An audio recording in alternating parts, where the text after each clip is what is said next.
আমাকে 200 টাকা দিল, আমার কাছে তো বাংতি টাকাও নেই। ও, ওই আপুর কানের দুলটা ভাইকে দিয়ে দেখি, ভাই নেয় কিনা। ভাই, ডাবের দাম তো 150 টাকা, আর আমার কাছে তো খুচরা টাকাও নাই। আপনি একটা কাজ করেন, এই কানের দুলটা রাইখে দেন।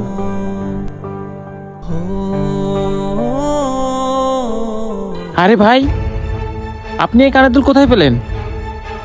কেন ভাই, কোনো সমস্যা? না, কোনো সমস্যা না।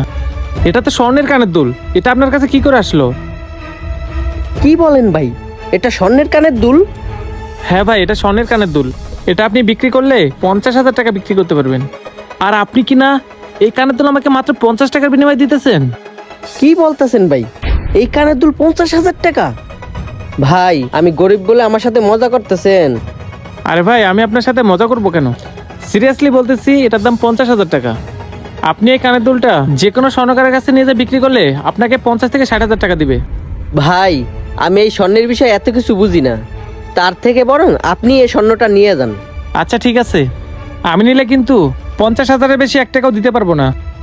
কি বলেন ভাই, আপনি এই কানের দুলের বিনিময়ে 50,000 টাকা দিবেন? আচ্ছা ঠিক আছে। ভাই, এই যে আপনার টাকা, বুঝে নিন।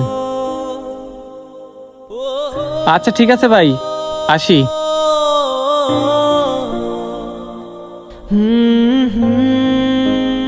কি ব্যাপার, সোহাগ এখনো আসতেছে না কেন? কি রে, তোর এতক্ষণে আসার সময় হলো? আর একটা কথা আমাকে ক্লিয়ার করে বলতো, তুই আমাকে কানের দুলগুলা দিয়ে ডাবলার কাছে পাঠালি, আবার তুই এতগুলা টাকা দিয়ে কানের দুলগুলা নিয়ে আসলি, আর আমরা যখন পার্টি করার জন্য তোর কাছে টাকা চাই তখন তুই বলিস আমার কাছে টাকা নাই। কাহিনীটা কি মামা, আমাকে একটু